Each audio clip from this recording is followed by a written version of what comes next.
Hello everyone. আচ্ছা, পুজো তো আর ২ মাসও বাকি নেই। কে কে পুজোয় বাড়ি যাওয়ার জন্য টিকিট কেটে ফেলেছেন? আমরা তো ১ সপ্তাহ আগেই টিকিটটা কাটলাম। আর পুজোয় বাড়ি যাচ্ছি এটা ভেবেই যে কি মজা হচ্ছে। তার আগে চলুন পুজোয় শপিং করার জন্য আপনাদের কিছু ভালো ড্রেসের কালেকশন দেখিয়ে দিই। আর আজকে ৩ ধরনের ড্রেস দেখাবো। বলতে পারেন সপ্তমী, অষ্টমী, নবমীতে পরার মতো পারফেক্ট কিছু ড্রেস।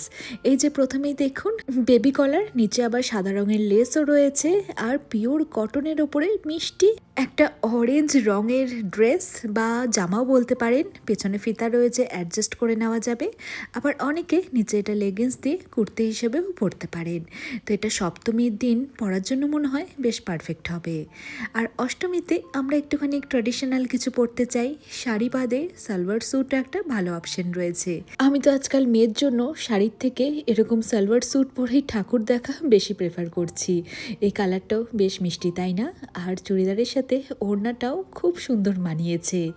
দারুণ হবে অষ্টমীর দিন রাতে বা সকালে পরার জন্য। আর এরপরে নবমী বাদ যায় কেন? আর নবমীর দিন এরকম একটা সারারা 2 পিসের সেট পরলে কেমন হবে? তো কেন জানি না, এটা হয়তো আমার মতো অনেকেরই মনে হয় সপ্তমীর দিন একটু ক্যাজুয়াল, অষ্টমীর দিন একটু ট্র্যাডিশনাল কিছু, আর নবমীর দিন স্টাইলিশ বা ঝমকালো কিছু ড্রেস পরলে বেশ ভালোই লাগে দেখতে।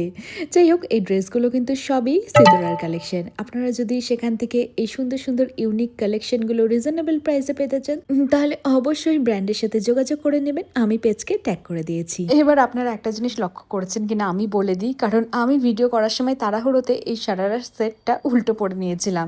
এই পিককের ডিজাইনটা হবে সামনে, যেটা আমি পেছন করে পরে নিয়েছিলাম। ঠিকঠাকভাবে পরলে পরে ডিজাইনটা অনেকটা এরকম দেখাবে। তো পেজের লিঙ্ক আমি কমেন্ট সেকশনে দিয়ে রাখলাম, আপনারা চাইলে যোগাযোগ করে নিতে পারেন। তো কেমন লাগলো এই কালেকশনগুলো? আজকে আসি, টাটা।